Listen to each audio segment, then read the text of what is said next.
Cela a pris près de 20 ans. Avant que la science reconnaisse ce que j'avais découvert. Ce qu'il faut savoir, c'est qu'une fois que vous comprenez l'épigénétique, vous n'avez plus besoin de l'industrie pharmaceutique. Vous vous rendez alors compte que ce n'est pas l'intérêt de l'une des plus grandes industries de cette planète, de dire aux gens, vous pouvez vous soigner sans médicaments, vous savez.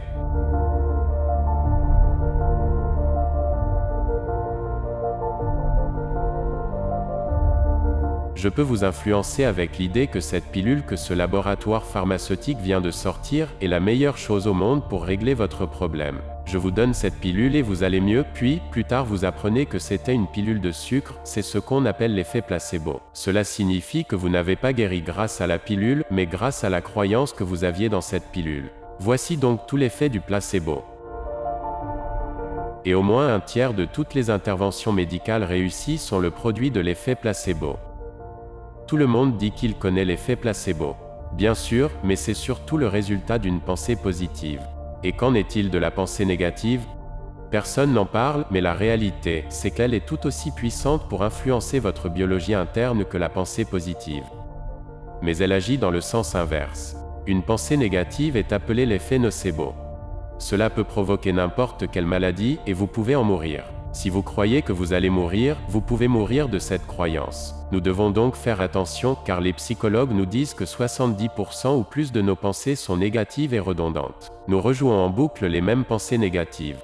Si les pensées n'avaient rien à voir avec cela, ça irait mieux. Mais les pensées, qu'elles soient positives ou négatives, façonnent notre biologie. Alors d'un coup, vous vous dites, il est temps de se réveiller, car nos pensées négatives créent une expérience de vie négative. Et cela a pris près de 20 ans, avant que la science reconnaisse ce dont je parlais, et lui attribue le nom d'épigénétique. C'est la nouvelle science. Qui est donc la croyance qu'à travers nos comportements, vous pouvez altérer vos gènes, les transmettre et les exprimer différemment. Je choisis peut-être mal mes mots. C'est très proche. Les gens en parlent aujourd'hui comme d'une réalité. Bien que ce n'est pas encore très bien compris ou totalement cru. Ça l'est aujourd'hui. C'est une vraie science. Une science de pointe. Maintenant, je vais vous dire d'où vient le problème. Pas vraiment des scientifiques, mais de l'industrie pharmaceutique.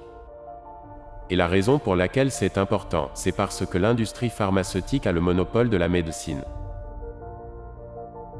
Si vous pouviez mettre ce genre de guérison dont je vous parle dans une capsule, il vous en parlerait.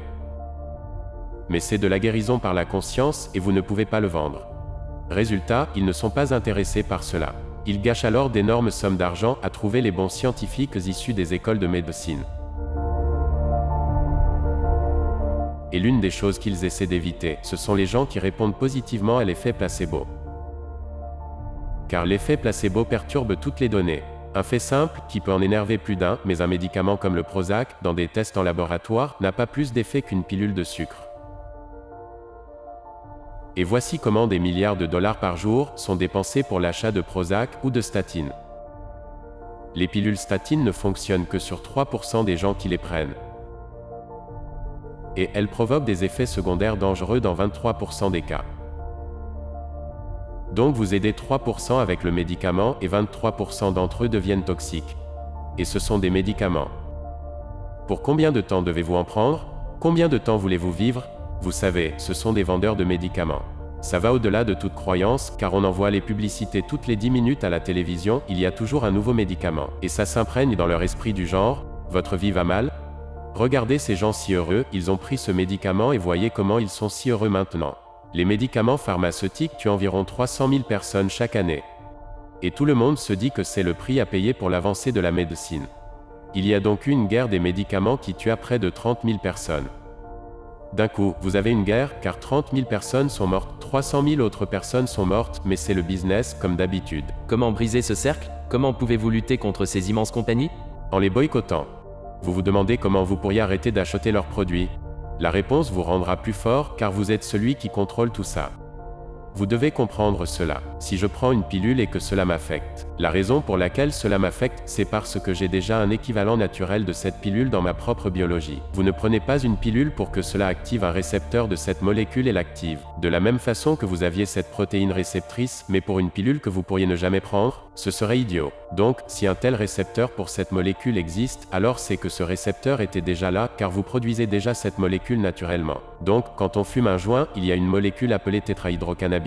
Et devinez quoi? Vous avez des récepteurs pour ça, car vous en fabriquez vous-même. Donc, l'idée c'est que si vous voulez obtenir l'effet de cette drogue, devez-vous prendre quelque chose d'extérieur pour cela? Bien sûr que non. Vous devez juste changer votre état de conscience, car vous fabriquez déjà tous les équivalents de chaque molécule maintenant. Mais si vous ne fabriquez pas l'une d'entre elles, cela signifie que votre conscience ne vous aide pas pour votre santé. C'est donc un ajustement de votre niveau de conscience et non un ajustement de votre biologie interne.